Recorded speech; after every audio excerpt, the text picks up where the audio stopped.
Hello everyone and welcome back to my channel Edmond Mendaros, and for today's quick tutorial and I'm going to show you guys on how to resolve the deployment operations failed because the volume is offline error in Windows. So this issue is commonly associated with installing games or large applications with the error code 0x80073D0D open accompanying it. So this error occurs when the devices are disconnected or improperly configured, system misconfigurations, and corrupted files. Kung paano ba natin ito i-fix, and without further ado, and let's go ahead. So ang first solution na pwede natin gawin is to check if the drive is online. Kung paano ba yan natin gawin, all you have to do is to right click on a start menu. And then next step ay kailangan mo lang i-select dito yung desk management. So click mo lang yan. And once na open mo na tong desk management, so dito lang sa baba ay makikita mo dito yung ating desk. So if the drive shows as offline, right click and select online. So kapag makita mo dito yung ating drive ay naka-offline, so select mo lang siya and right click, and then kailangan mo lang itong i-online. Okay? So once nakita mo dito is offline, kailangan lang yan i-online. Alright, so after dito sa desk management, and the other solution na pwede natin gawin is to verify and configure storage settings. So all you have to do is to open up on a search menu. And dito sa search for app, so type mo lang dito yung settings. And i-click mo lang dito yung open. And then dito lang sa left side menu and select mo lang dito yung system. At dito sa right side ay kailangan mo lang i-select dito yung storage. So i-click mo lang yan. And dito lang sa storage and then scroll down. And select mo lang dito yung advanced storage settings. So itap mo lang yan. And dito sa advanced storage settings, ang next step ay kailangan mo lang i-select dito yung where new content is saved.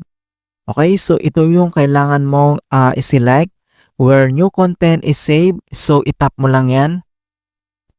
So dito sa new apps will save to.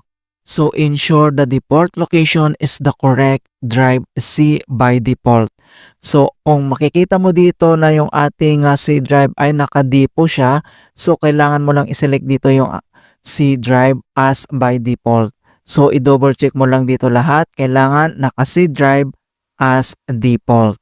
Alright, so after dito sa settings, and the last solutions we will do is to verify Windows Update and store services are running. So all you have to do is to open up on a search menu. And dito sa search for apps, so kailangan mo lang i-type dito yung services. And then i-click mo lang dito yung open. And once na open mo na tong services, at dito lang sa services local at dito sa right side, ay kailangan mo lang i-select dito yung Windows Update. So scroll down lang tayo at hanapin natin dito yung Windows Update. So once na-locate mo na dito yung Windows Update, so select mo lang siya. And then right click on each, select start if they are not running. So kapag hindi ito nagra-run, kailangan mo lang i-select dito yung start. If the services are already running, so pag nagra-run na itong Windows Update, so select and right click mo lang siya. And then select mo lang dito yung restart. Okay, so click mo lang yung restart and wait natin na ma-complete yung restart process. Okay, so after dito sa Windows Update, and next keyword na kailangan natin i-locate ay yung Microsoft Store Install Service. So scroll up and then i-locate lang natin yan. Ayan, so once na-locate mo na dito yung Microsoft Store Install Service, so same procedure, i-select mo lang siya. And then kapag nagra-run na siya, and then kailangan mo lang mag-right click and restart. But if this not running, select mo lang dito yung start, okay? So select and right click, and kailangan mo lang i-select dito yung restart, and wait natin na ma-complete yung restart process. And after dito sa services, and then close lang natin yan. And dito lang sa start menu and kailangan mo lang mag-restart. Okay, click mo lang yan.